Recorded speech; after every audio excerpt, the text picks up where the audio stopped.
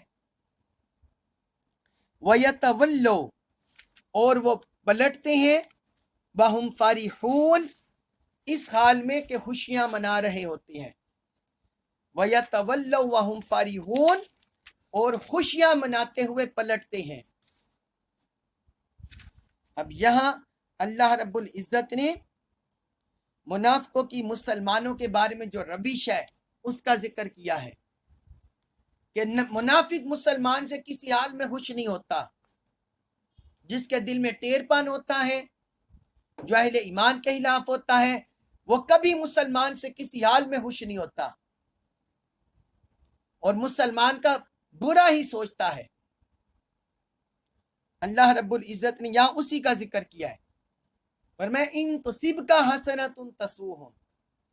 اگر آپ کو کسی بھی طرح کی کوئی اچھائی پہنچے تو انہیں بری لگتی ہے۔ اچھائی سے مراد ہے دنیا کی کسی بھی طرح کی بلائی، کوئی مال غنیمت حاصل ہو گیا، کوئی اسلام دشمن طاقتوں پر فتح مل گئی، کوئی سیاسی منفیت حاصل ہو گئی، کوئی مالی فائدہ حاصل ہو گیا، کوئی معاشی حوالے سے اسلامی ریاست مضبوط ہو گئی، فرمایا یہ چیزیں انہیں بری لگتی ہیں، یہ چیزیں انہیں بری لگتی ہیں۔ وَإِن تُصِبْكَ مُصِيبَةٌ يَقُولُوا قَدْ أَخَذْنَا أَمْرَنَا مِنْ قَبْلُ، اور اگر آپ کو کوئی برائی پہنچتی ہے، کوئی مصیبت پہنچتی ہے، کوئی دکھ پہنچتا ہے، کوئی تکلیف پہنچتی ہے کسی بھی طرح کی، تو پھر وہ کیا کہتے ہیں، پھر ان کا طرز عمل دیکھیں، یقولوا قد اخذنا امرنا من قبل، کہتے ہیں ہم تو پہلے سے اپنا معاملہ اختیار کر چکے ہیں۔ یہ جو تمہیں مالی نقصان ہوا ہے، تمہارا جانی نقصان ہوا ہے، تمہاری فوج کو شکست ہوئی ہے، تمہارے سپاہی شہید ہوئے ہیں، زخمی ہوئے ہیں، یا تمہیں نقصان پہنچا ہے، اس میں ہم تمہارے ساتھ شامل نہیں ہیں، ہم تو پہلے اپنا راستہ الگ کر چکے ہیں۔ یہ دیکھیں منافقانہ روش کہ مسلمانوں کے ساتھ کسی حال میں بھی ساتھ نہیں ہوتے، نہ اچھائی میں نہ نقصان میں، نہ فائدے میں نہ نقصان میں، ہر حوالے سے مسلمان کا برا ہی سوچتے ہیں۔ اور اللہ تعالیٰ نے فرمایا اس حال میں جب کہ مسلمانوں کو نقصان پہنچا ہوتا ہے، تکلیف میں ہوتے ہیں، وَيَتَوَلَّوْا وَهُمْ فَرِحُونَ، وہ خوشی سے پلٹتے ہیں، یعنی مسلمانوں کا دکھ اپنا دکھ نہیں سمجھتے، اہل ایمان کی رنجش اپنی، اہل ایمان کا رنج اپنا رنج نہیں سمجھتے، اہل ایمان کا دکھ اپنا دکھ نہیں سمجھتے۔ اس سے پتہ چلا کہ اگر آج کے دور میں بھی اگر مسلمانوں کے اندر ایسے طبقات ہیں کہ جو مسلمانوں کے رنج دکھ کو اپنا دکھ تکلیف نہیں سمجھتے، تو وہ بندہ سمجھ لے کہ وہ منافقانہ طریق پر ہے، منافقانہ روش پر ہے، کیونکہ یہ منافقانہ طرز عمل ہے کہ وہ اہل ایمان کے دکھ میں خوش ہوتے ہیں۔ اللہ تعالیٰ نے فرمایا یہ اہل نفاق کا طریقہ ہے، منافقوں کا یہ طریقہ ہے۔ اس کے بعد سورۃ التوبہ آیت نمبر 51 اس میں ارشاد فرمایا قل، آپ فرما دیں، لن یصیبنا، لن ہرگز نہیں، میں پہلے بھی آپ کو بتایا ہوا ہے کہ یہ جو لفظ ہے لن، یہ مستقبل کی تاکید کے ساتھ نفی کرنے کے لیے آتا ہے، لن ہرگز نہیں، یصیبنا، یصیبہ پہنچے گا نہ ہمیں، قل لن یصیبنا، اے حبیب آپ فرما دیں کہ ہرگز ہمیں کچھ نہیں پہنچے گا، یعنی نہ ہمیں دکھ سکھ پہنچے گا، کچھ بھی نہیں پہنچے گا، الا مگر ما وہی جو کتبہ لکھ دیا اللہ، اللہ نے، لنا لا لیے نہ ہمارے، الا ما کتب اللہ لنا، مگر وہی جو کچھ اللہ نے ہمارے لیے لکھ دیا، جو کچھ اللہ نے ہمارے لیے لکھ دیا، ہمیں تو صرف وہی پہنچے گا۔ ہوا مولانا، ہوا وہی ہے، مولانا ہمارا مولا، ہمارا کارساز، ہمارا حقیقی مددگار وہی ہے۔ وعلی اللہ، اور اللہ پر، وعلی اللہ اور اوپر اللہ کے، فلیتوکل المؤمنون، فلیتوکل